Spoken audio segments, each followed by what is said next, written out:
Je suis Clotilde Dussoulier et vous écoutez l'épisode 342 de Change ma vie. Quel état d'esprit pour s'épanouir en tant que manager ?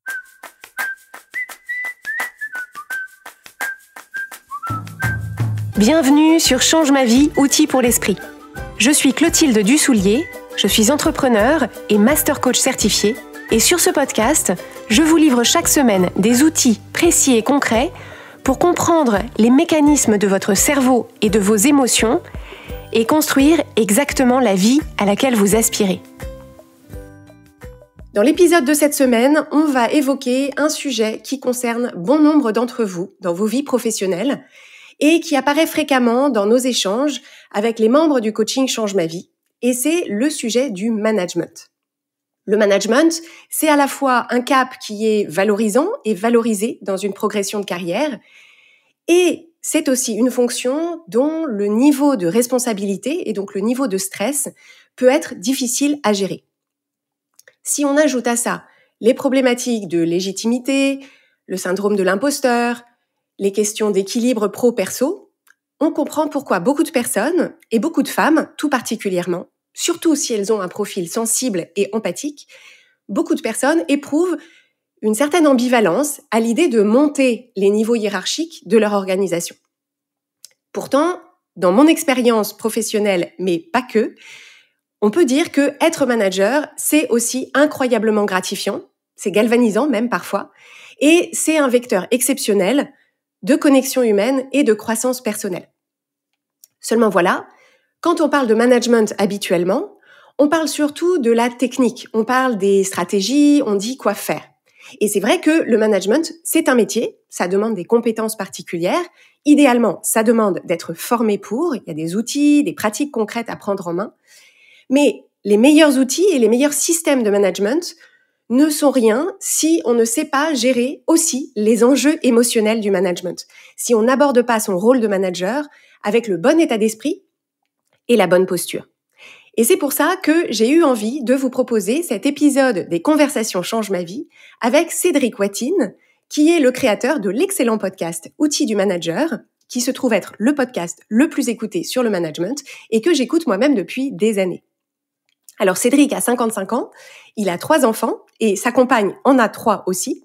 Cédric est chef d'entreprise depuis 26 ans. Il dirige aujourd'hui 5 entreprises, donc des entreprises à la fois en dur et sur le web. Et il est spécialisé dans la transformation de managers et d'entrepreneurs depuis 15 ans. Donc dans cette conversation avec Cédric, je vous propose qu'on aborde les challenges du management, le rôle des émotions dans le management et ce fameux état d'esprit qui permet de s'épanouir dans son rôle de manager en se sentant utile et à sa place, sans s'écrouler de stress et sans perdre le sommeil à chaque évaluation trimestrielle. J'ai donc le plaisir d'accueillir Cédric. Bonjour Cédric. Bonjour Clotilde. Bienvenue sur Change ma vie. Je suis ravi de venir chez toi. Je sais qu'on a énormément d'auditeurs en commun.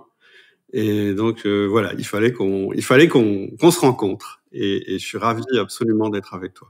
Oui, pour celles et ceux qui nous écoutent, on a enregistré un épisode ensemble sur ton podcast au sujet de l'écriture d'un livre quand on est dirigeant d'entreprise. Et donc, je te remercie. Je suis contente de te renvoyer cette belle invitation. Alors, pour démarrer, je voudrais, Cédric, qu'on puisse aborder quelles sont les fausses idées qui, à ton sens, empêchent les personnes de s'épanouir dans leur rôle de manager. Alors, en général, les fausses idées qu'on a développées, les fausses croyances, je dirais qu'on a développées à propos du management, elles nous viennent de l'observation d'autres managers ou de managers qu'on a eus soi-même, ou simplement du récit qu'il y a dans les entreprises. Et ce que je te propose, c'est de parler rapidement de 3 archétypes de managers qui sont en fait, qui reprennent en fait les 3 formes de pouvoir qui existent dans l'entreprise. Dans une entreprise, à force d'en avoir visité, à force d'en diriger, je me suis rendu compte qu'il y avait 3 formes de pouvoir. Il y a une première forme qui est le pouvoir hiérarchique, qui est évident, c'est le pouvoir de l'organigramme. C'est le petit badge qu'on te donne quand tu es nommé à un poste de manager et qui te donne du pouvoir sur les autres. C'est la première forme de pouvoir. Il y a une deuxième forme de pouvoir qui est en particulier, je pense, reconnue en France, c'est l'autorité de compétence. Ça veut dire, je peux être manager parce que je sais mieux que les autres, donc c'est logique que je sois manager. Ça peut générer des problèmes de syndrome de l'imposteur dont tu parlais dans ton introduction. Et puis, il y a une troisième forme de pouvoir qui est extrêmement importante, qui est pas forcément liée à la hiérarchie, c'est le pouvoir d'influence. On sait tous que dans une entreprise, il y a des gens, bizarrement, ils n'ont pas le titre de manager et pourtant, ils ont une influence énorme. Et d'ailleurs, quand on est manager, il vaut mieux avoir repéré qui étaient ces gens-là. Et donc, on peut avoir trois croyances qui vont nous empêcher d'accéder au poste de manager, d'accepter qu'on peut accéder au poste de manager, qui sont fondées sur ces trois pouvoirs. La première, c'est le manager autoritaire. Donc la croyance, c'est quoi? C'est, d'une part, l'erreur qu'on fait en se disant, puisque j'ai le pouvoir, on va m'écouter. Et non, c'est pas vrai, ça suffit pas. Au contraire, plus tu utilises cette autorité, plus tu utilises je dirais, la capacité que tu as à punir ou à récompenser les gens, plus les gens vont se dire, puisqu'il utilise cette forme de pouvoir, alors il n'est pas légitime puisqu'il doit l'utiliser. Tu vois, c'est un gros piège qu'il faut éviter. Mais en tout cas, ce qui peut empêcher, ce qui peut vous faire dire, non, moi j'ai pas envie d'être manager parce que je sais pas faire preuve d'autorité ou parce que j'ai peur de mettre la pression, eh bien c'est une erreur. Parce qu'on va voir, quand on va continuer à parler du manager, qu'en réalité, ce qui marche le mieux, c'est pas de mettre la pression, c'est de construire la confiance, ce qui est une chose totalement différente. Deuxième archétype de manager qui vient de l'autorité de compétence, c'est le manager esclave. En fait, c'est celui qui est complètement envahi par son équipe de différentes manières. Il est envahi par son équipe parce qu'il ne sait pas justement gérer les émotions ou gérer les demandes de ses collaborateurs qui sont pas forcément toutes d'ordre professionnel, mais surtout il est esclave de son équipe parce qu'il a la croyance qu'il doit tout mieux savoir que ses collaborateurs. Et donc, c'est une mission impossible. Quand tu as 8 collaborateurs, en tout cas, c'est pas souhaitable que tu sois le meilleur que chacun de ces 8 collaborateurs dans leur domaine. C'est impossible et c'est pas souhaitable parce que tu les empêches d'évoluer. Et puis surtout, ça te rend esclave. C'est-à-dire que au lieu d'être dans la case, je dirais direction, tu te mets dans la case ressources de ton équipe. Or, non, quand tu es manager, tu as une posture qui est que tu développes les compétences des autres et pas que tu leur montres que tu as plus de compétences qu'eux. En réalité, on verra qu'avec un bon système de management, le management, ça va te prendre 10% de ton temps.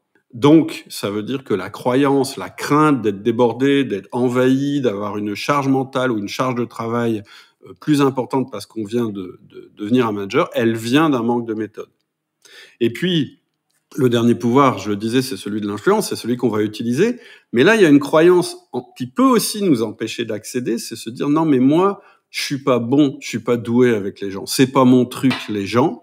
Et on peut avoir cette impression parce qu'on a vu des films où les managers, c'était des gens incroyables, qui avaient un charisme incroyable, etc. Ça peut être aussi parce que toi-même, tu as eu ce genre de manager et tu t'es dit, moi, je pourrais jamais être comme ça. Pour lui ou pour elle, c'est naturel. Pour moi, c'est pas naturel. En réalité, ce que tu as vu, c'est peut-être quelqu'un qui était doué naturellement, mais ce qui est assez rare.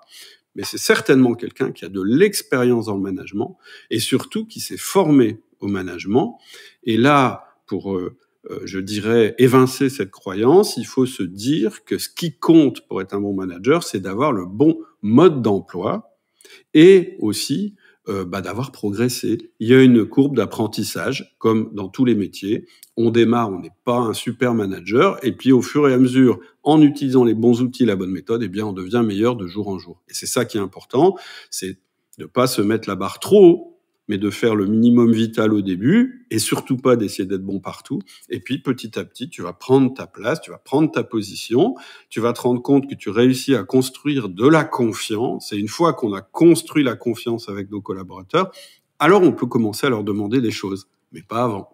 Alors, je propose aux personnes qui nous écoutent de se poser la question quand vous vous imaginez, alors soit si vous êtes actuellement manager ou si vous vous projetez dans un rôle de manager, de vous poser la question auquel de ces 3 archétypes, donc il y a le manager autoritaire, le manager esclave et le manager né,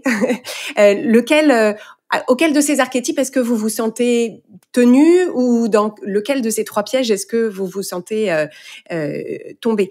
Et justement, alors on a vu ces fausses idées qu'on se fait du management, et c'est vrai que dans ce contexte, il y a beaucoup de personnes et comme je l'ai dit en introduction, beaucoup de femmes particulièrement, qui sont réticentes à adopter des fonctions managériales. Moi, j'ai beaucoup d'échanges avec des personnes dans ma vie personnelle ou dans ma vie professionnelle, de personnes qui se disent, en fait, je sais que pour évoluer professionnellement, en fait, je vois la seule voie d'évolution, c'est la marche du dessus.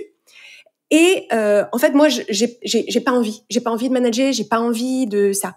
Et donc, je me pose la question, Cédric, est-ce que pour toi, quels sont les freins en fait qui empêchent les personnes de se projeter dans cette marche du dessus et dans l'épanouissement managérial? T'as raison, hein, c'est un blocage qui est très très répandu, en particulier en France. Je crois que c'est de l'ordre de 70% des gens qui ne voudraient pas d'un poste de direction parce que ils ont des craintes liées à ce poste-là.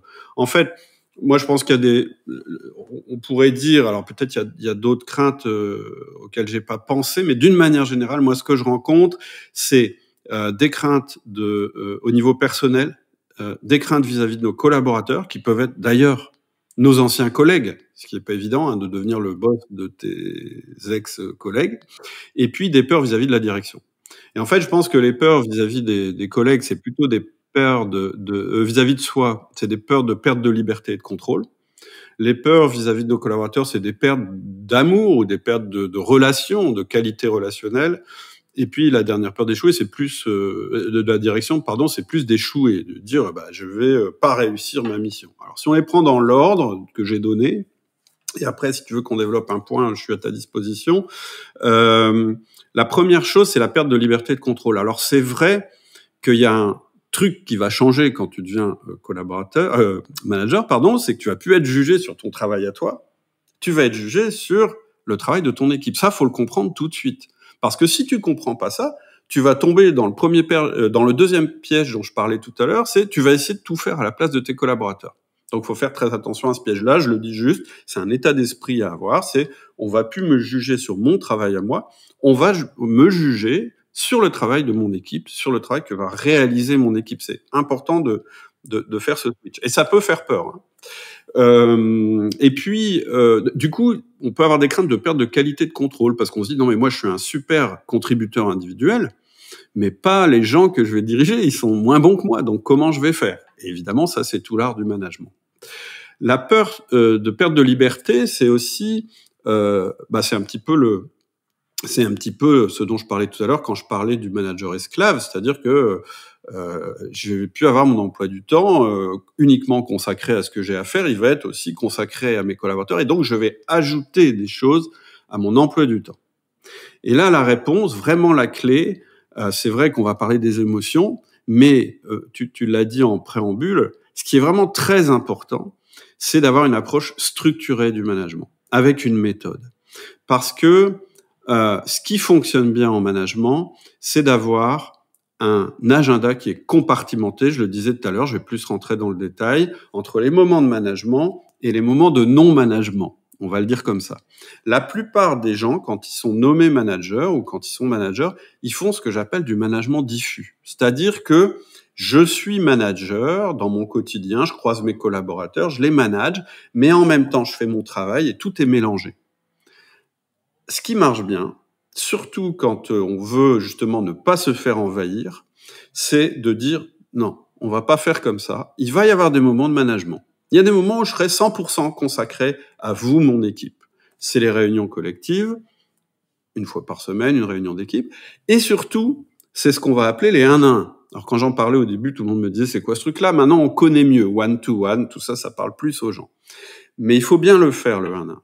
Moi, mon conseil, c'est de faire un 1 à 1 une fois par semaine avec chacun des membres de ton équipe, c'est-à-dire les gens dont tu es responsable hiérarchiquement, pendant une demi-heure chaque semaine. Ça peut paraître beaucoup, mais en fait, c'est ça qui va te permettre de concentrer ton management. Et quand je dis que ça prend 10%, si tu as une équipe qui fait 8 personnes, les 1 à 1 vont te prendre 4 heures par semaine, 10% à peu près de ton temps. Ça va avoir plein de vertus, à la fois sur la relation que tu vas développer avec tes collaborateurs, sur les contrôles que tu vas avoir de leur travail, mais aussi sur leur autonomie. Bizarrement, quand on voit les gens de manière régulière, c'est-à-dire une fois par semaine, eh bien, ils deviennent plus autonomes, ils ne t'interrompent plus en permanence, et toi non plus, parce que vous savez que vous avez ce rendez-vous commun, où vous allez pouvoir faire le point, où ils vont pouvoir te poser toutes les questions qu'ils ont besoin de poser. Donc, la clé sur la première crainte, qui est la perte de contrôle, la perte de liberté, c'est de mettre en place des 1 à 1. On verra après, parce que je sais que tu vas me parler des émotions, ce qu'on fait pendant un 1 à 1. Mais en tout cas, ce qu'il faut retenir, c'est que c'est ton moment privilégié de manager. C'est le moment où tu prends ta casquette de manager. Et du coup, ça te libère tout le reste du temps pour travailler avec ou sans tes collaborateurs, pour faire ta stratégie, etc., etc. La clé ici, c'est je compartimente mon management et donc je garde le contrôle sur mon temps. Dans l'équipe Change ma vie, comme on est en télétravail complet, ça c'est vraiment impératif parce qu'en fait on a besoin d'un rendez-vous hebdomadaire et donc c'est quelque chose qu'on a tout de suite mis en place dès qu'il y a eu une structure suffisamment grande pour qu'on puisse parler de management. Exactement. Et tu sais que quand on a eu la période du Covid où les gens ont été obligés de se retrouver en télétravail, les équipes qui ont le mieux résisté, c'est celles qui avaient des rituels comme celui que je viens d'évoquer quand elles étaient en présentiel. C'est-à-dire que l'avantage aussi de cette manière de manager en compartimentant, c'est que ça te permet de gérer tes équipes locales avec lesquelles tu partages le quotidien de la même manière que les équipes qui sont distantes. Et c'est vraiment important. Alors ça peut paraître bizarre d'ailleurs de dire bah non mais je les vois tout le temps, pourquoi je vais faire un entretien avec elles alors que je les vois tout le temps, on est dans le même bureau, etc. Simplement parce que vous direz pas du tout les mêmes choses et vous ferez pas du tout la même chose. Je vais pas rentrer dans le détail de la composition d'un 1 à 1, mais là aussi il faut que ce soit assez structuré. Ce qu'il faut retenir, c'est que c'est un moment privilégié en face à face, très concentré, où tu donnes du temps. Et ce que tu disais, probablement, le fait de le faire régulièrement, ça a dû aussi développer une forme de confiance professionnelle avec chacune de tes collaboratrices ou chacun de tes collaborateurs, parce que ce moment qu'on passe ensemble en face à face, il est intense et que c'est la bonne manière de développer de la confiance dans une équipe. Tout à fait. Et je pense que ça fera le lien avec la peur suivante, mais c'est que ça permet aussi de conserver un lien qui fait que s'il y a un sujet, en fait, on n'attendra pas l'entretien annuel, oui, ni pour l'aborder, ni pour être au courant. Et donc, en fait, ça permet effectivement de garder une bonne qualité de relation qui nous amène donc à la deuxième peur que tu voulais évoquer. Absolument. Et d'ailleurs, je vais en remettre une couche sur l'entretien annuel ou trimestriel. Quand tu mets en place les 1 à 1, tu augmentes très fort la qualité de l'entretien trimestriel ou annuel, parce qu'en réalité, tu vois, je dis souvent, quand on roule sur une route, même si elle est droite, tu regardes tes mains, tu vas voir tu fais toujours des petits coups, des petits réajustements avec ton volant. Ne gérer les gens qu'avec un entretien trimestriel, c'est comme si tu mettais tes mains fixes sur le volant et puis que tu attendais d'être complètement dans le fossé pour rétablir la situation, revenir sur la route. En général, la voiture aime pas, et en management, c'est pareil. Tu n'aimes pas faire ça parce que ça s'appelle un recadrage et ton collaborateur déteste ça.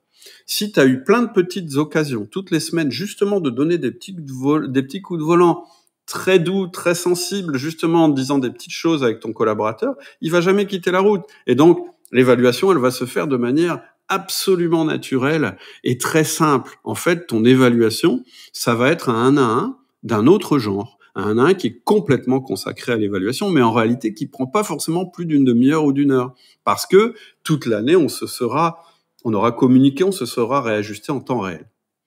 La deuxième crainte, c'est la perte d'amour, ce qu'on appelle la perte d'amour, en tout cas, la peur de changer d'ambiance, de relation, je vais perdre mes copains, je vais passer du côté de la direction, on va plus me voir de la même manière, et c'est pas faux, et j'aurai des relations qui seront moins harmonieuses. En fait, elles seront pas moins harmonieuses, elles vont changer de nature, les relations, ça c'est absolument vrai. On ne peut plus avoir exactement les mêmes relations que celles qu'on avait quand on était dans une autre position hiérarchique. C'est évident, on va pas nier ça. En revanche, si tu bases ton management sur la confiance, si tu le bases sur ce respect mutuel qu'on va développer pendant les 1 à 1, parce que ce que j'ai pas dit, c'est que les 1 à 1 vont être évolutifs. Au début, le 1 à 1 du début, il sert justement à se connecter, à discuter, à mieux se connaître, au niveau personnel si ton collaborateur a envie d'en parler, ou au niveau uniquement professionnel si elle n'a pas envie d'en parler. Mais en tout cas, ça va générer un lien, c'est obligatoire quand on se voit. Générer de la confiance, en fait, dans une entreprise, ça ne se fait pas naturellement. la position dans laquelle on te place, elle n'est pas naturelle. C'est pas la même position que tu as avec tes amis, c'est pas la même position. Tu es dans un environnement qui est l'entreprise. Donc, il faut construire la confiance. L'erreur, ce serait de se dire, non, mais moi, je fais confiance aux gens, c'est naturel, ça se passe toujours bien. Ce serait une erreur, justement. Souvent, les managers qui sont les plus déçus, c'est ceux-là. C'est ceux qui disent, non, mais moi, en fait, je veux pas être hiérarchique, mais j'ai confiance dans l'homme. Enfin, voilà. C'est une vision un peu naïve des choses, non? Il faut, en réalité, construire quelque chose qui va être beau et qui va être productif et qui va être intéressant, mais il faut le construire. La bonne manière pour développer de la confiance, c'est de donner du temps. Puisqu'en fait, la manière dont tu valides que quelqu'un a de l'attention pour toi, ça va être le temps qu'il va te donner. Et moi, je dis, il faut faire attention de jamais travailler à découvert. Comme sur un compte en banque, la première chose, ton 1 à 1, à quoi tu vas le consacrer? À déposer du capital confiance sur le compte en banque de votre relation. Si tout de suite, tu essayes de parler de leurs résultats à tes collaboratrices en disant c'est pas bien, faudra améliorer, etc. Ou si tout de suite tu leur demandes, t'essayes de faire de la délégation, tu vas te planter. Le 1 à 1 au début, il sert à construire la confiance. Une fois qu'elle est construite, alors il va servir à faire des feedbacks sur la performance de nos collaborateurs. Une fois qu'on aura réussi cette étape du feedback, on va pouvoir passer à l'autonomie et enfin on pourra passer à la délégation. Ce que je veux dire, c'est que il y aura un changement de relation, mais il sera doux. Il sera basé sur le fait de bâtir une confiance professionnelle, puisqu'on est dans le cadre professionnel.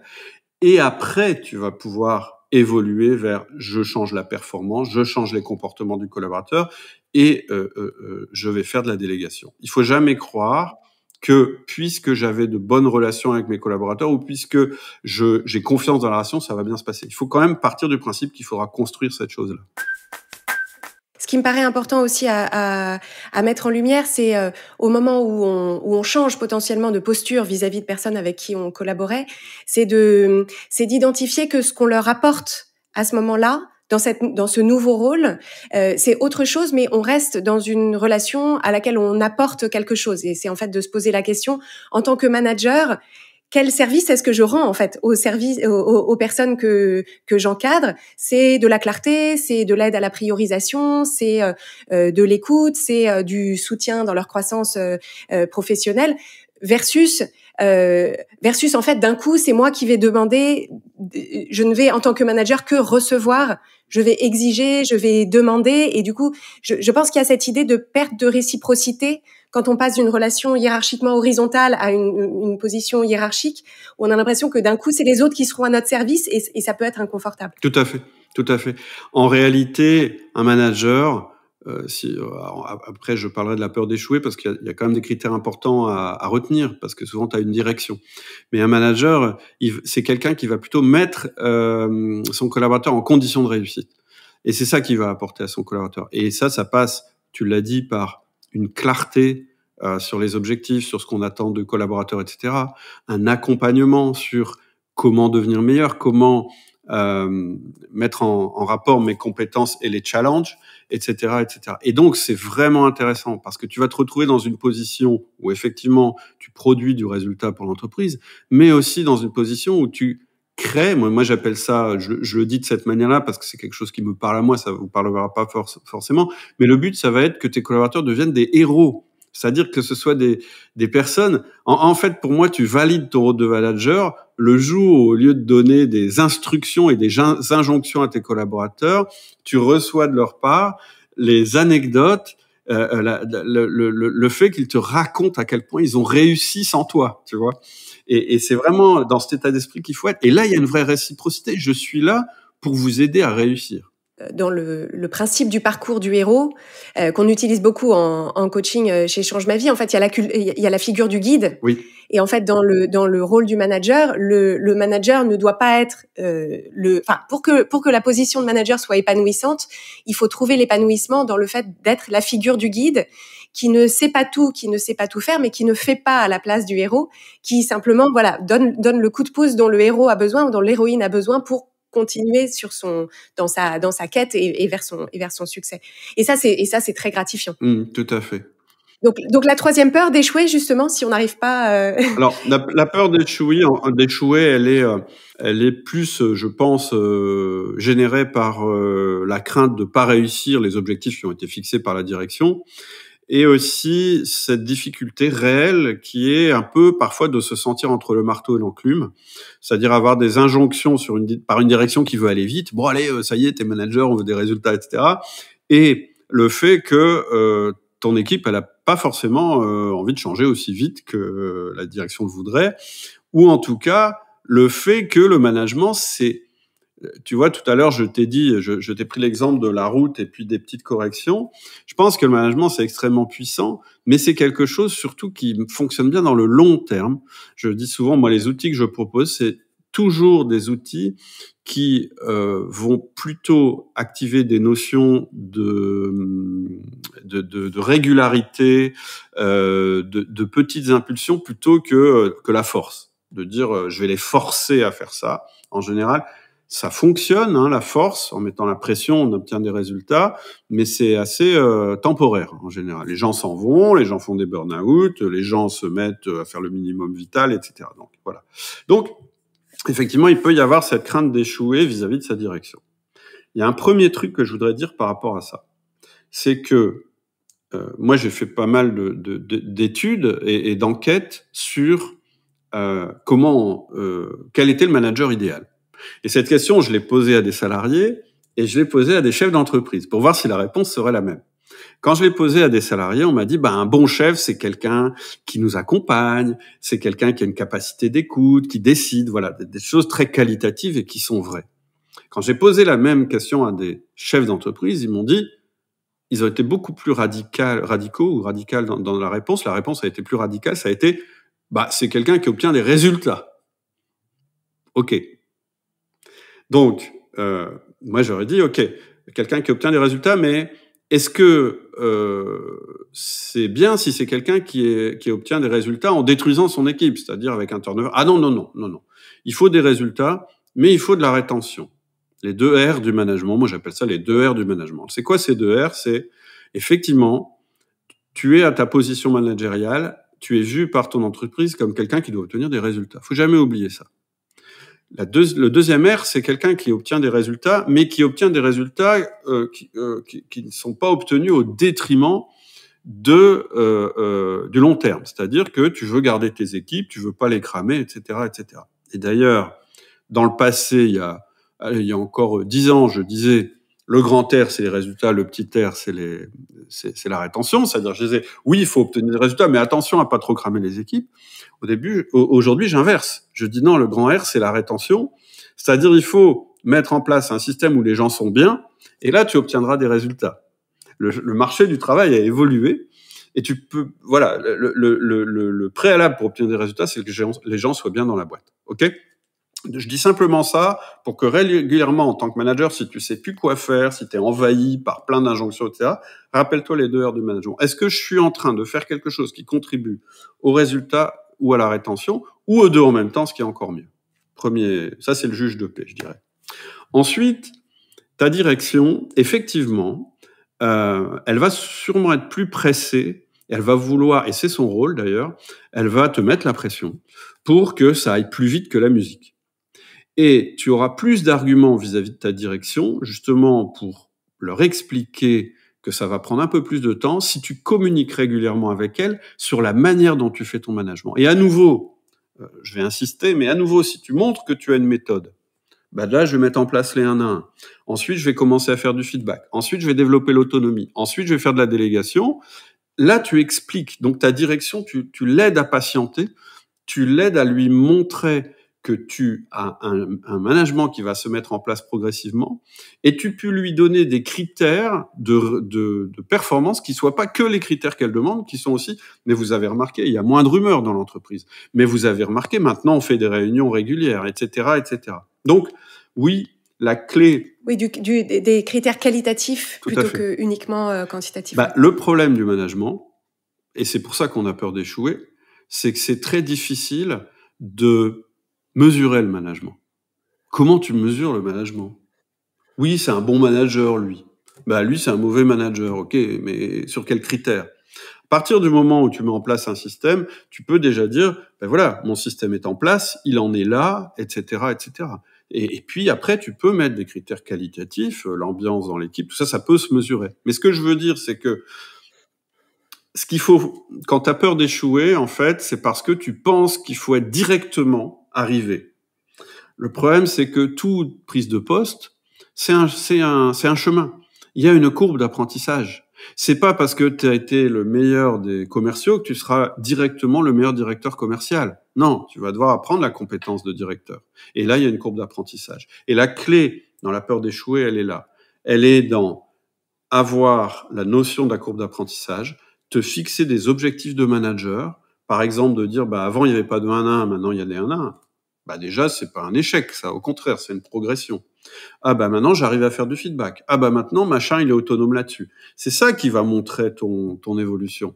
Et à nouveau, tu le disais tout à l'heure, pour toi, il faut que tu te fixes ces objectifs, tu en parles à ta direction, et il faut être très clair de où tu en es dans ton évolution de manager, dans l'évolution de l'équipe. De toute façon, même un manager chevronné, même moi, si demain tu me donnes une nouvelle équipe, je vais redémarrer par la confiance. Ça va pas être parce que je suis un bon manager que tout d'un coup l'équipe devient bonne. Non, il me faudra 6 mois, 1 an pour que l'équipe devienne bonne. Et donc la clé, elle est là dans la peur d'échouer. Ouais, et sur cette peur d'échouer, ce que tu dis rejoint quelque chose qu'on fait beaucoup en coaching, c'est en fait quand les personnes ont peur de ne pas être à la hauteur d'une situation, alors qu'elle soit professionnelle ou personnelle. Nous, ce qu'on recommande toujours, c'est commençons par définir quels sont les critères d'évaluation de qu'est-ce que tu te proposes, à l'aune de quels critères est-ce que tu te proposes de t'évaluer toi-même. Et en fait, il y a trop de personnes qui ont tellement eu l'habitude d'évoluer dans des systèmes dans lesquels c'est quelqu'un d'extérieur qui va leur dire oui c'est bien, oui c'est ou non c'est pas bien, que en fait ces critères-là, en fait on court partout à essayer de cocher des cases et il y aura toujours plus de cases à cocher. Et donc je pense que dans un rôle de manager, chaque manager peut commencer par se faire une fiche de poste en fait, c'est-à-dire à quoi est-ce que je définis ma mission de manager. Et bien sûr, si on est intégré dans une organisation, l'idée c'est de pas garder ça pour soi, mais d'en parler avec la direction en disant est-ce qu'on est d'accord sur le fait que c'est ça que vous attendez de moi et que c'est ça que j'ai les moyens de faire ça, et ensuite en parler aux personnes qu'on encadre en disant moi mon rôle auprès de toi, je me propose de jouer, de t'apporter ça en retour, j'attends ça, et en fait avoir cette espèce de pacte initial, parce qu'à ce moment-là, s'il y a une forme de sortie de route ou de frustration ou des débuts de conflit, on peut revenir à ça et se dire, ok, en fait, on s'était mis d'accord sur le fait que mon rôle de manager c'était ça. Est-ce que tu estimes que ça, je l'ai pas fait, ou est-ce que c'est qu'en fait, le scope, on l'avait pas bien défini et qu'il y avait une attente qui n'a pas été verbalisée? Absolument. Et juste pour aller dans ton sens, la chance qu'on a quand on est manager, c'est qu'en général, les entreprises sont assez pauvres sur la manière d'évaluer le management. Elles évaluent les performances de l'équipe, mais le management du manager. Et là, tu as une marge de liberté, justement, tu as une marge de manœuvre où tu peux dire, moi, je vous propose de m'évaluer en tant que manager et voilà les critères que je me propose de mettre en place. C'est ça qui est intéressant quand tu prends le poste, c'est de prendre la main aussi sur ça vis-à-vis de ta direction, de dire, moi, je vais faire quelque chose, mais il va falloir que ça passe par ces étapes-là. Vous allez m'évaluer là-dessus, mais voilà comment je vous propose que ça se passe. C'est vraiment important de le définir. Et je veux juste dire aux personnes qui nous écoutent et qui se diraient mais qui je suis pour suggérer ça. En fait, ce type de prise d'initiative et de construction d'une architecture de fonctionnement et d'évaluation, quand on est dans un poste de direction, ce qui est mon cas, c'est très bienvenu, parce qu'en fait ça décharge le niveau hiérarchique supérieur de cette réflexion, et en fait la plupart des gens se disent bah super, elle a fait le boulot ou il a fait le boulot, et voilà, présenter quelque chose à valider, c'est apporter beaucoup de valeur. Alors, je voudrais maintenant qu'on aille plus directement sur le sujet des émotions. Moi, ce que je constate dans nos expériences d'accompagnement, c'est que on est dans une phase de transition des environnements professionnels dans lesquels on avait avant une énergie très masculine. Alors pas au sens les hommes versus les femmes, mais une énergie très masculine du premier R que tu évoquais, celui des résultats, où en fait on est tous là pour travailler, cocher des cases, faire de la performance, etc. Et où l'énergie plus féminine qui est en chacun et chacune d'entre nous, qui est plus comment est-ce qu'on se sent, le niveau de confiance, l'épanouissement au sein d'une équipe, etc. C'était très secondaire, voire complètement absent. Et là, on est dans cet espace de phase dans cet espace de transition dans lequel on est en train de rééquilibrer les deux et où on apprend en fait à donner aux émotions et à la dimension émotionnelle des collaborateurs et des managers un peu plus de place. Alors selon les entreprises, c'est plus ou moins timide, mais je me demandais si tu pouvais nous donner qu'est-ce que tu vois toi comme étant les enjeux majeurs de la dimension émotionnelle du rôle de manager, parce que je pense que le frein majeur pour les femmes dans l'accession à ces postes à responsabilité, c'est de se dire non mais moi en fait, si les gens sont pas contents, je me liquéfie, les conflits, j'en perds le sommeil, je vais être hyper mal à l'aise, qu'est-ce que je dis, et en fait, l'impression de ne pas avoir les outils de gestion émotionnelle pour faire face. Parce que quand tout va bien, évidemment, ça pose de problème à personne. Mais quand il y a un peu de friction ou etc., en fait, je vais pas savoir gérer et donc j'ai pas envie de me frotter à ces situations-là. Quand tout va bien, tout le monde est bon.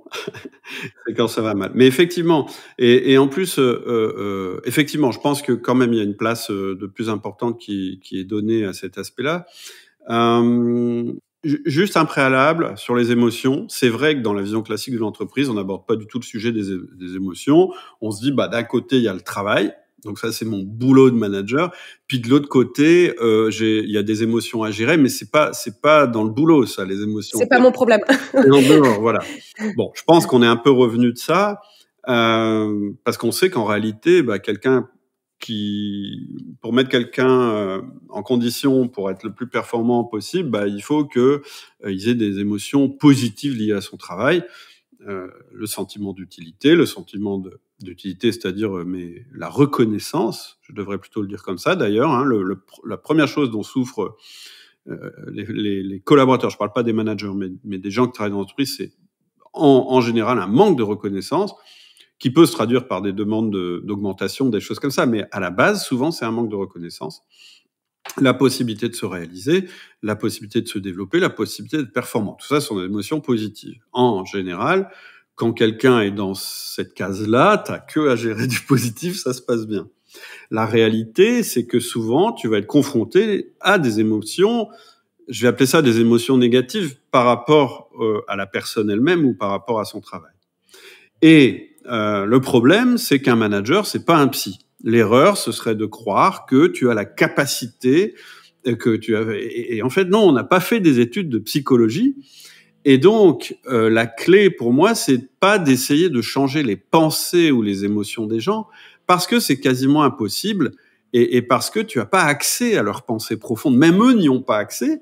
Et même un psy, moi, dans ma famille, j'ai pas mal de psys, j'ai 2 filles qui sont dans ce domaine-là, et elles me disent, mais même quand le patient est d'accord pour qu'on fasse évoluer ses pensées, on n'est pas sûr d'y arriver. Donc, t'imagines, pour nous, pauvres managers, est-ce qu'on va être capable de changer les pensées de nos collaborateurs? Je pense que non, et je pense que c'est pas ça qu'on doit faire. Je pense que la voie du manager, elle est plutôt de se concentrer sur les comportements des collaborateurs. Après, je te dirais ce qu'il faut faire quand tu as une personne qui t'envoie beaucoup d'émotions, etc.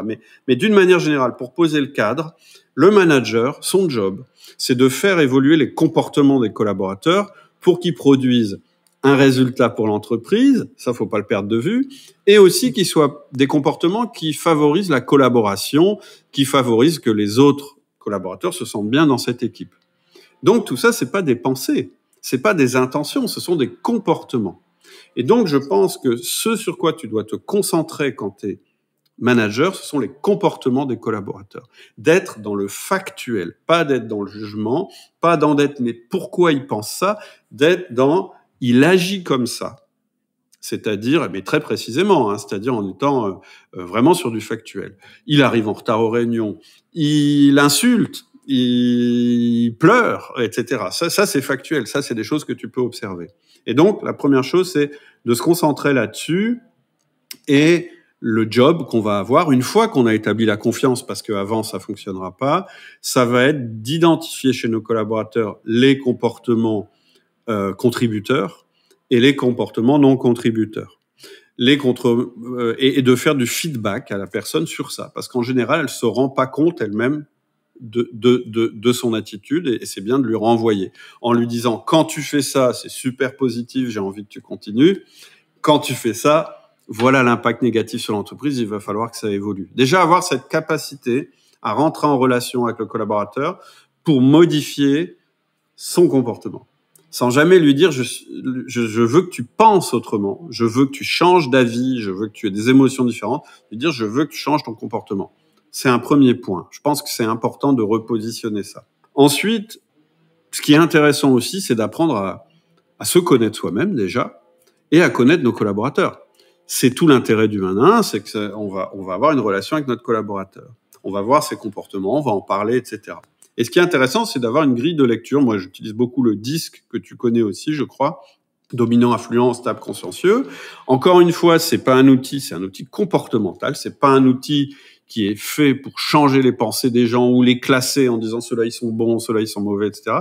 C'est vraiment un outil qui sert à observer notre collaborateur, son mode de fonctionnement, et pouvoir adapter notre mode de communication à son fonctionnement. Donc, ce que je veux dire par là, c'est que les psys ont des outils pour gérer des émotions, les managers ont des outils pour gérer les comportements et pour interagir avec les collaborateurs. C'est pas tout à fait la même chose. C'est mon préalable, si tu veux, par rapport aux émotions. Et à partir du moment où tu maîtriseras ces outils, alors je rappelle, le feedback, l'intérêt du feedback, c'est mieux se connaître soi-même. Le disque, pardon, c'est mieux se connaître soi-même. Comment je fonctionne déjà? On s'en rend pas compte. Mais moi, par exemple, je suis profil plutôt D. Je vais être quelqu'un qui va dire la solution avant de parler du raisonnement. Il y a des gens, ils ont besoin que tu fasses tout le raisonnement avant de parler de la solution. Donc, se connaître soi-même, je peux choquer des gens par mon comportement en disant, en étant trop directif. Quelqu'un qui sera stable, il va être beaucoup plus rond, il va avoir besoin qu'on l'emmène beaucoup plus que quelqu'un qui est D. Donc, 1, il faut apprendre comment on fonctionne soi. 2, ça permet de comprendre que les autres sont différents. Et à travers le disque et à travers les 1 à 1, de comprendre que lui, il est plutôt, ou elle est plutôt de tel profil, etc., etc. Et à partir du moment où on a fait tout ça, on pourra commencer à faire des feedbacks à nos collaborateurs. Sur cette idée de changer les comportements et pas les pensées, nous, en fait, comme on a une approche qui est l'approche du coaching, nous, chez Change Ma Vie, il y a une partie des managers qui sont coachs par ailleurs. Et en fait, le coaching et la compréhension de ce cycle pensée, émotion, action, c'est-à-dire c'est parce que je pense quelque chose que je me sens d'une certaine façon, et c'est parce que je me sens de cette façon-là que j'agis de cette façon-là. Nous, en fait, on l'utilise beaucoup en management. Et en fait, l'idée, là où nos approches se rejoignent, c'est que nous, on part effectivement de l'observation du comportement. C'est, voilà, tu as fait ou tu n'as pas fait telle chose. Et en fait, la question, c'est est-ce que la personne ne fait pas ou n'a pas le comportement attendu? Ça peut être soit parce que elle a pas envie, et donc là il faut discuter de ok, est-ce que tu as compris que c'était ça qui était attendu de toi, soit elle en a pas les capacités, et donc à ce moment-là on peut demander ça à des gens, mais si en fait ils ont pas les compétences ou les capacités, c'est pas possible. Et après il y a la question de j'ai envie, je sais le faire, mais il y a autre chose qui bloque, et en particulier, souvent ça peut être des problématiques de se sentir à sa place, de se sentir légitime, d'avoir suffisamment confiance en soi. Et donc là, c'est intéressant d'avoir des compétences de coaching en tant que manager. Absolument. Pour pouvoir, avec un questionnement qui y est pas, comme tu le dis, c'est pas un questionnement de psy, et il faut avoir la bonne distance, ouais. Et surtout avoir le consentement de la personne. Mais c'est de dire, je sais que tu veux le faire. Je sais que tu as les capacités de le faire, mais pour autant, y a autre chose qui bloque. Est-ce que tu es d'accord pour qu'on en parle? Et là, ça rejoint ce que tu as évoqué tout à l'heure, qui est la construction de ce lien de confiance, qui fait que la personne va pouvoir dire, écoute, oui, en fait, ce truc-là, tu me l'as confié, mais je me sens complètement dépassée. Je dois remplacer telle personne qui était super forte et j'ai l'impression de moi, je vais pas y arriver, je me sens débordée, etc. Et donc là, il y a effectivement le fait d'aider la personne à reprendre un mindset de confiance, d'ancrage, etc., pour que le fait qu'elle veuille le faire et qu'elle soit capable de le faire, et ben ensuite il y a plus qu'à dérouler. Tout à fait. En général, en tant que manager, alors voilà, vraiment nos approches se rejoignent. Et parfois, effectivement, la personne n'a même pas conscience de son comportement, ou elle n'a pas conscience de l'impact de son comportement. Donc c'est vraiment important de lui donner ce miroir et de lui expliquer pourquoi ça marche pas, etc. En général, quand tu remontes, comme tu viens de le dire, tout à fait au niveau, est-ce que c'est un problème de compétence ? Si c'est un problème de compétence, on peut te former. Et donc là, on va faire ce que moi j'appelle du coaching, mais au sens augmentation des compétences. C'est pas tout à fait la même manière. Et puis après, il y a deux autres choses en tant que manager que tu peux donner. C'est de la sécurité. C'est-à-dire que souvent, c'est de l'autorisation et de la sécurité. C'est-à-dire que quand on remonte très souvent à pourquoi cette personne n'arrive pas à adopter le bon comportement et qu'on a évacué tous les sujets dont tu viens de parler, il y en a, moi j'ai observé 2 qui reviennent souvent, c'est je ne me autorise pas à le faire. Et donc toi en tant que manager, là tu détiens quelque chose. Effectivement, tu peux autoriser parce que tu as quand même ce pouvoir hiérarchique qui te permet ça. C'est le cas où tu peux l'utiliser pour aider en fait ton collaborateur. L'autorisation. Et puis il y a la sécurisation. Et la sécurisation, c'est quoi ? C'est de dire à son collaborateur, mais oui, je sais, tu vas te planter quelquefois. Mais c'est pas grave. C'est parce que ça fait partie du processus d'apprentissage. Et moi, je demande qu'une seule chose, quand quelqu'un se plante, c'est qu'il corrige ses erreurs. C'est-à-dire qu'il répare. Et moi c'est une phrase que j'ai retenue d'un dirigeant qui m'a dit ça une fois. Je lui ai demandé, quelqu'un qui avait réalisé des très, très grandes choses dans ses entreprises, j'ai dit, mais si tu avais une leçon à me donner sur le management, il était quasiment en train de prendre sa retraite, il dit on apprend qu'en corrigeant ses erreurs, il m'a dit. Pour moi, c'est-à-dire il a dit, oui, on peut faire une erreur, mais pas 2 fois, comme on dit très souvent. Non, il intègre dans le processus d'apprentissage l'erreur, et surtout l'erreur que l'on a réparée. C'est en réparant son erreur, en améliorant ce qu'on fait, en fait, qu'on apprend le plus. Et donc, oui, dans les autorisations qu'on se donne, il y a cette sécurité de dire à ton collaborateur, oui, je sais, tu vas faire des erreurs, comme moi, comme tout le monde. Mais en fait, la seule chose que je demande quand tu fais une erreur, c'est que tu la répares. Ou que t'en parles pour qu'on puisse la réparer. Voilà, c'est ça. C'est une posture dans ces échanges émotionnels avec les personnes qu'on encadre. Il peut y avoir effectivement la personne qui, à ce moment-là, quand on dit mais qu'est-ce qui bloque, la personne elle fond en larmes ou voilà, elle parle d'un truc personnel, etc. Et moi, ce qui m'apparaît vraiment important, c'est de comprendre qu'en tant que manager, en fait, le rôle des émotions, il est central, même si c'est pas par ça qu'on démarre. Enfin, potentiellement, on démarre le 1 à 1 par comment tu te sens. Oui. Mais en fait, on n'est pas là, effectivement, on n'a pas la capacité et on n'a pas la responsabilité de faire en sorte que tout le monde se sente bien tout le temps. Néanmoins, on a besoin d'outils pour gérer ses propres émotions en tant que manager et pour savoir quoi faire des émotions des personnes qu'on encadre. Donc, qu'est-ce que tu voudrais en dire de ça? Alors, en fait, je pense qu'effectivement, on peut être confronté à des émotions très fortes. Moi, je dirais que il y a 4 choses qui sont importantes par rapport aux émotions. La première chose, c'est qu'il faut se protéger soi-même des émotions des autres. Parce que si tu es tellement dans l'empathie, en fait, il y a une barrière entre l'empathie et l'envahissement qu'il faut pas franchir. Donc, se protéger. Ensuite, entendre, évidemment, parce que se protéger, ça pourrait dire être complètement insensible et imperméable aux émotions des autres. Donc non, il faut entendre. Ensuite, il faut traduire et ensuite, je pense qu'il faut repositionner. La première chose, se protéger, c'est ce que je disais, c'est la première protection, c'est le à nouveau, je vais revenir, mais c'est très important de compartimenter les choses. C'est-à-dire que se protéger, c'est déjà de dire je suis manager de telle heure à telle heure. Donc oui, pendant ce temps-là, je vais être confronté aux émotions des autres en 1 à 1, ce qui peut être assez fort, mais en tout cas, ça aura un début et ça aura une fin. Et ensuite, je vais passer à autre chose. Ça, c'est pour se protéger de l'envahissement. Ensuite, il faut se rappeler qu'on n'est pas psy. Je le redis, c'est important. Vous n'êtes pas là pour traiter vos collaborateurs, les soigner quand vous identifiez des graves problèmes psychologiques. Là, votre rôle de manager, il peut pas être celui-là. C'est-à-dire que il faut pas hésiter quand quelqu'un rencontre vraiment des choses qui la dépassent et à les orienter, à leur conseiller, à les soutenir, mais aussi à les inciter à se faire soigner par quelqu'un de responsable. Ça aussi, c'est une manière de vous protéger. Et puis, il faut aussi se protéger en ne prenant rien personnellement.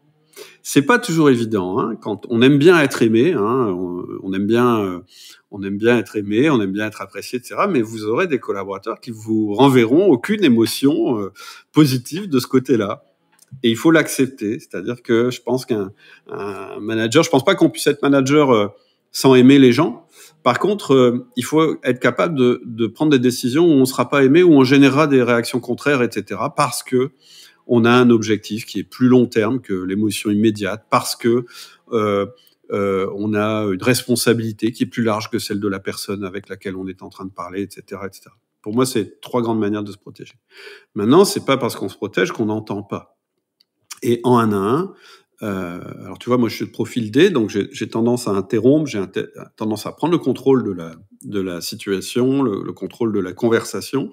Et moi, je sais que mon challenge quand je fais 1 à 1, c'est de laisser parler l'autre longtemps sans l'interrompre. Alors j'ai des trucs, je note. Déjà, quand tu notes, c'est beaucoup plus dur de parler et en même temps de noter et en même temps d'interrompre la personne.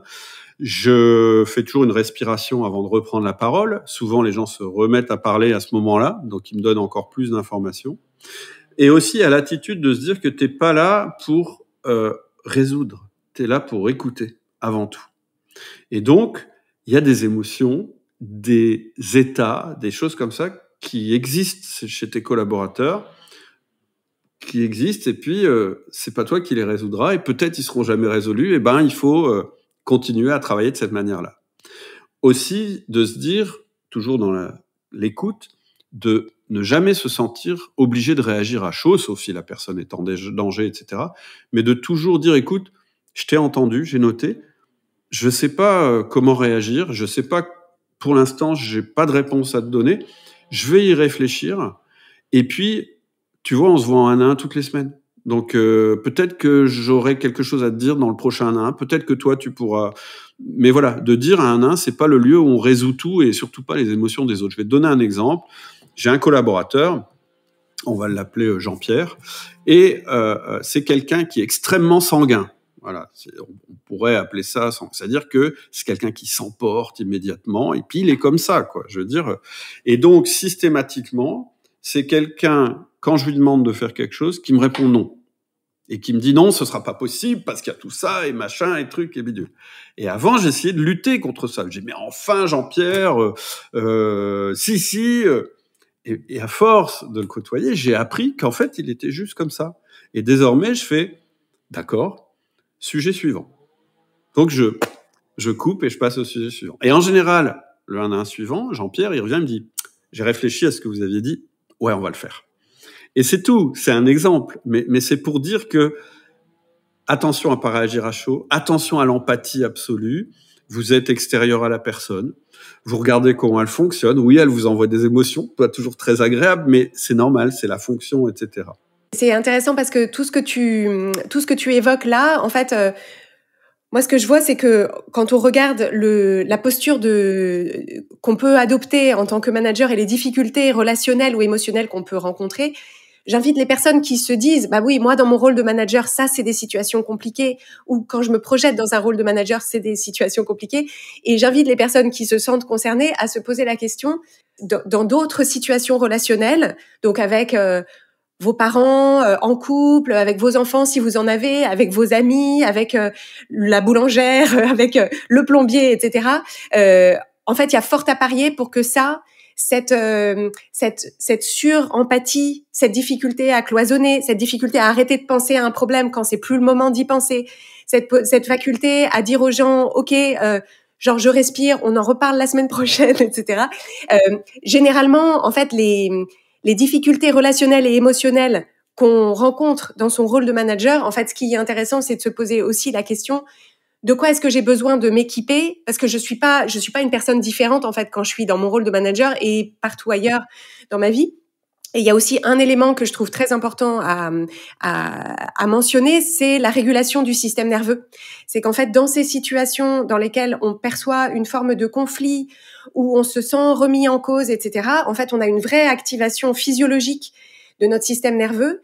Et Et en fait, c'est dans ces moments-là qu'on peut se sentir attaqué, et donc soit on contre-attaque, soit on est sur la défensive, soit ça part en spirale, etc. Et en fait, ça, c'est quelque chose dans les formations de managers. Généralement, on parle pas de ça. Non, non, du Et tout. donc, en fait, c'est hyper important d'avoir des outils de régulation. Donc, nous, c'est typiquement ce qu'on apporte.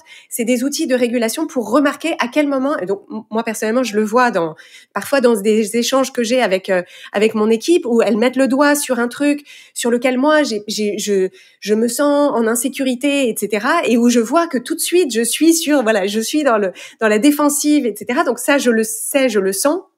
Et donc, il faut que j'identifie ça pour pouvoir faire redescendre et réutiliser la partie de mon cerveau qui me dit, voilà, qui est capable d'avoir ce recul, cette perspective, se dire personne n'est en danger, on ne sauve pas des vies, et voilà, laissons 24 heures passer là-dessus, on en reparle demain, etc. Et je trouve que cette dimension, elle est vraiment complémentaire de la partie stratégique et outils.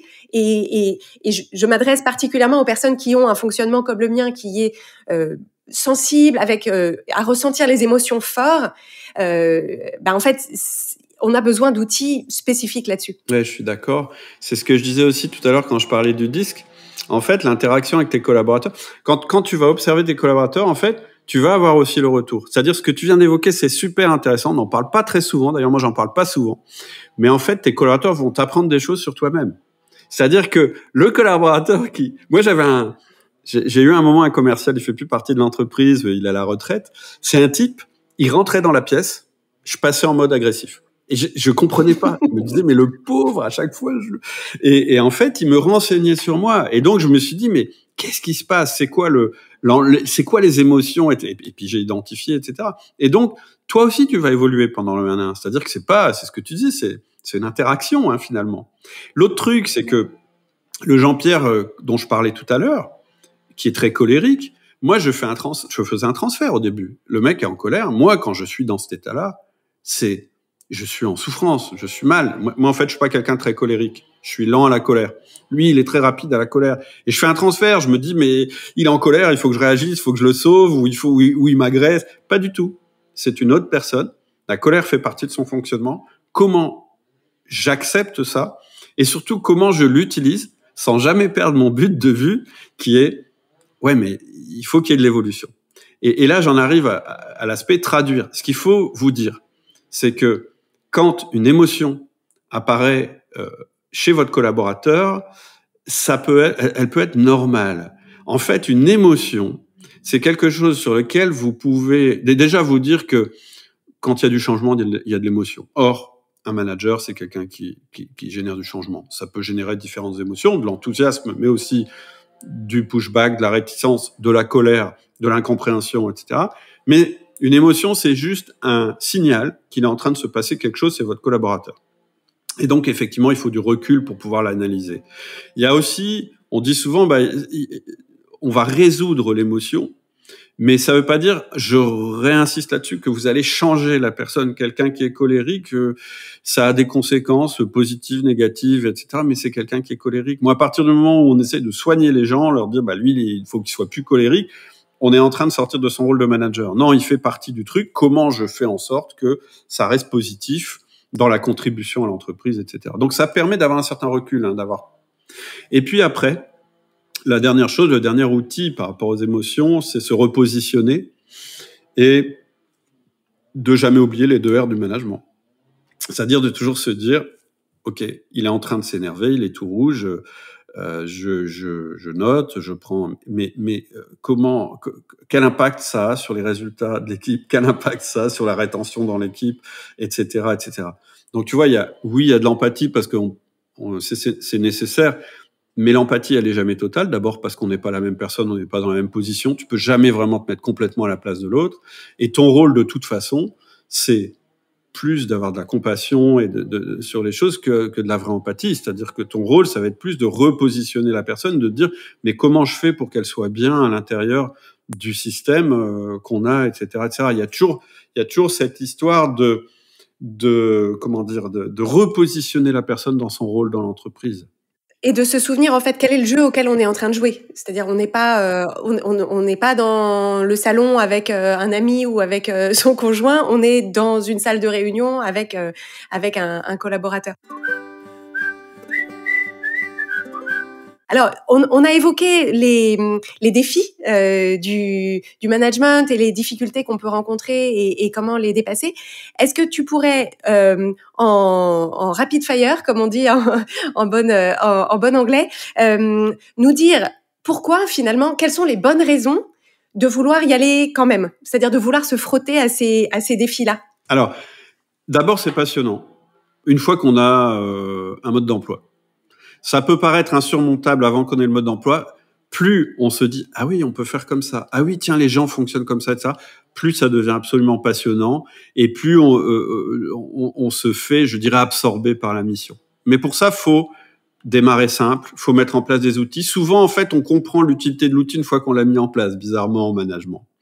Ensuite, la deuxième raison pour laquelle je pense qu'il faut s'intéresser au management, c'est que je pense que le management, c'est l'avenir, que l'IA peut faire un tas de choses, mais le domaine du management, il sera toujours réservé aux humains. Et je pense que voilà, si vous avez des craintes par rapport à votre utilité dans l'entreprise avec l'avènement de l'intelligence artificielle, le fait de devenir manager, ça peut être une bonne évolution professionnelle. Ensuite, évidemment, il y a le management, le principe du management qui est quand même le meilleur levier de productivité dans notre travail. On fait plus de choses à plusieurs que tout seul. Hein. C'est bête, je le dis quand même, mais voilà, faut le faire de la bonne manière. Je pense que il y a aussi une dimension. Alors après, je donne des arguments. Certains parleront plus que d'autres. Faire de nos collaborateurs des héros, moi, c'est vraiment quelque chose qui m'est venu plus tard. C'est-à-dire qu'une fois que j'étais manager confirmé, etc., moi, ce qui m'intéresse vraiment, c'est de pousser les gens, de révéler leur potentiel, etc., de voir comment ils peuvent être encore mieux dans leur poste. Etc. C'est une grande satisfaction personnelle. Je pense qu'à la fin de ma carrière, c'est ça qui me rendra le plus fier. C'est plutôt tout ce que j'ai fait en termes de management. Et je pense que c'est le cas de la plupart des managers. Et puis, il y a une dernière raison, tu l'as effleuré, d'ailleurs, ça nous permet vraiment de progresser en tant qu'être humain. Tout à l'heure, tu disais, c'est pas la même chose quand on est en interaction dans un cadre de management et quand on est en interaction avec un copain dans un canapé. En même temps, c'est vrai ce que tu dis, et en même temps, moi, et j'ai souvent eu aussi ce retour de la part des managers que j'ai formés, qui m'ont dit, non, mais le fait d'apprendre à manager des gens qui sont différents de moi et de savoir comment réagir et de pas tomber tout de suite justement dans l'émotion excessive et ça m'aide beaucoup aussi dans ma vie personnelle à gérer les relations que j'ai avec des personnes plus proches que j'aime ou avec des inconnus. Je me fais agresser, je sais mieux comment réagir par rapport à ça. Donc la passion, elle est là aussi, c'est que en fait, en devenant manager, on se transforme soi-même. En ayant des retours de la part de nos collaborateurs, tu en parlais tout à l'heure, tu disais, des fois, mon équipe, je me dis, mais qu'est-ce qui m'arrive là? Ça me plaît pas, qu'est-ce qui se passe? C'est une opportunité d'évoluer, de devenir meilleur. Donc, voilà, c'est un ensemble. Et c'est à la fois, je pense, une grande source d'épanouissement personnel, mais aussi une grande source d'impact qu'on peut avoir autour de soi, le management, je pense vraiment. Tout à fait. Ce que je veux préciser sur ce qu'on disait sur voilà, c'est pas la même chose que quand on discute avec un copain sur le canapé. Je suis entièrement d'accord avec toi sur le fait que les compétences se transposent. Alors avec une petite adaptation parce que le copain sur le canapé, je sais pas s'il est d'accord pour qu'on le manage, mais c'est simplement que la règle du jeu et l'objectif de la conversation. Quand je suis avec un ami sur le canapé, mon rôle, je joue un rôle d'ami auprès de cette personne, alors que quand je manage quelqu'un, je suis pas là pour être son ami et c'est simplement voilà, c'est des règles du jeu différentes pour un contexte différent. Une raison que j'aimerais ajouter à ta liste, qui est déjà très très complète et inspirante, je trouve, parce qu'en fait, c'est quand même les personnes qui écoutent le podcast Change ma vie, ce sont des personnes qui justement aspirent à avoir des relations qui sont riches, à avoir un impact, à faire plus de choses qu'en étant seul et à croître personnellement et professionnellement. Et un élément que j'aimerais ajouter, c'est que ça aide aussi à changer le regard qu'on a sur soi-même. En fait, cette idée de démultiplier son impact, mais aussi de développer une force relationnelle et une force émotionnelle, je trouve que c'est quand même dans ce rôle de manager que on est le plus. Si justement les personnes qui nous écoutent ont cette réticence ou une forme d'ambivalence au sujet de ce rôle, mon invitation, ce serait, à condition que vous vous sentez des ressources en termes logistique chez vous, physique et en termes d'énergie pour aller vous frotter à ce challenge-là. Il y a vraiment quelque chose, ça pousse à développer une force de caractère, une force émotionnelle et une force relationnelle qu'on n'a pas tellement l'occasion de développer par ailleurs. Et comme moi, j'ai une approche particulière sur le conditionnement social que reçoivent les femmes et les hommes, je veux apporter ça spécifiquement pour les femmes qui nous écoutent, parce que justement, on n'est pas souvent dans notre mode éducatif, et ensuite, on n'est pas nécessairement naturellement mise dans un poste, dans une position de leadership, à s'affirmer, etc. On a même plutôt une réticence à ça, parce qu'on est plutôt dans, faut faire que tout le monde soit à l'aise, on est plutôt dans la facilitation. Et en fait, c'est super d'être dans la facilitation et le lien et l'empathie, etc. Mais si vous pouvez développer cet autre jeu de compétences Absolument. qui consiste à prendre les choses en main, à embarquer les gens, etc. En fait, c'est extrêmement enrichissant, et ça nourrit une confiance en soi qui est vraiment énorme dans plein de domaines, pas que professionnels. Absolument d'accord avec toi. C'est extrêmement transformateur à ce niveau-là, c'est clair. Écoute Cédric, je te remercie vraiment beaucoup pour tous les éléments que tu as partagés avec nous et cette conversation. Dis-nous où est-ce qu'on peut te retrouver si on veut te remercier pour cet épisode, écouter ton podcast. Alors il y a le podcast évidemment Outils du manager, il y a je sais plus combien d'épisodes, 450. On les a pas numérotés au début, donc il y en a beaucoup, où vous allez trouver à la fois peut-être de l'inspiration, mais aussi des rencontres, des interviews, et puis aussi des outils très concrets que je donne régulièrement sur le podcast. C'est vraiment, pour moi, c'est vraiment l'endroit privilégié si vous voulez vous développer en tant que manager. Après, on a un site qui s'appelle outildumanager.com. Mais voilà, avant tout, je pense que l'idée, c'est écouter quelques épisodes bien ciblés, et puis et voilà, je pense que rien que le fait de sélectionner l'épisode qui correspond peut-être à votre besoin du moment ou à votre questionnement du moment, ça va vous permettre de voir une approche qui sera peut-être assez différente de l'approche conventionnelle qu'on a sur le management. Je précise en passant que vraiment le podcast de Cédric est d'une très très grande qualité et d'une grande générosité aussi. Merci. Je pense qu'il y a vraiment, je ressens pas que tu sais que tu retiens ce que tu partages. Il y a quelque chose de vraiment très, c'est généreux, c'est le terme que j'ai envie d'associer. On peut te contacter sur LinkedIn ou? Oui, j'ai Cédric Watine sur LinkedIn, et puis vous pouvez même me faire un mail. Je les lis tous. Je réponds pas dans la journée, mais cédric@outildumanager.com.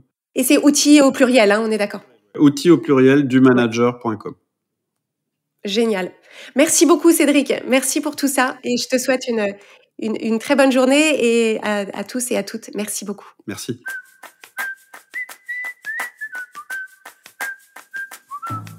Si vous écoutez le podcast Change ma vie, c'est sans doute que vous vous posez beaucoup de questions.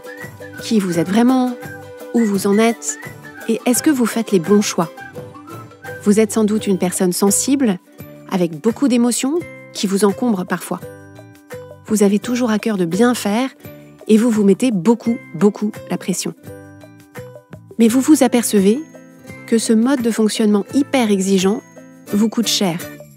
Vous ressentez beaucoup d'anxiété, votre quotidien et vos relations manquent cruellement de légèreté, et malgré vos efforts, vous n'arrivez pas à vous sentir juste bien, tranquille avec qui vous êtes et ce que vous faites. À force d'être dans votre tête tout le temps, vous passez à côté de la vie épanouie et alignée que vous pourriez vivre dès maintenant. Si vous vous reconnaissez dans cette description, sachez que je vous comprends à 1000% et que le coaching Change ma vie va vous aider, comme il a aidé les milliers de personnes qu'on a déjà accompagnées. En rejoignant le programme de coaching Change ma vie mode d'emploi, vous allez ressentir dès le début le soulagement immense de savoir que vous n'êtes pas seul et qu'il y a des solutions simples pour retrouver votre sérénité et votre énergie. Avec l'équipe des coachs certifiés Change ma vie, on sera à vos côtés au quotidien pour construire avec vous un plan d'action concret qui vous permettra de dissiper enfin le brouillard et les doutes, de savoir clairement ce que vous voulez et d'oser aller le chercher. Pour en savoir plus sur le coaching Change ma vie et comment vous inscrire, rendez-vous sur changemavie.com/coaching.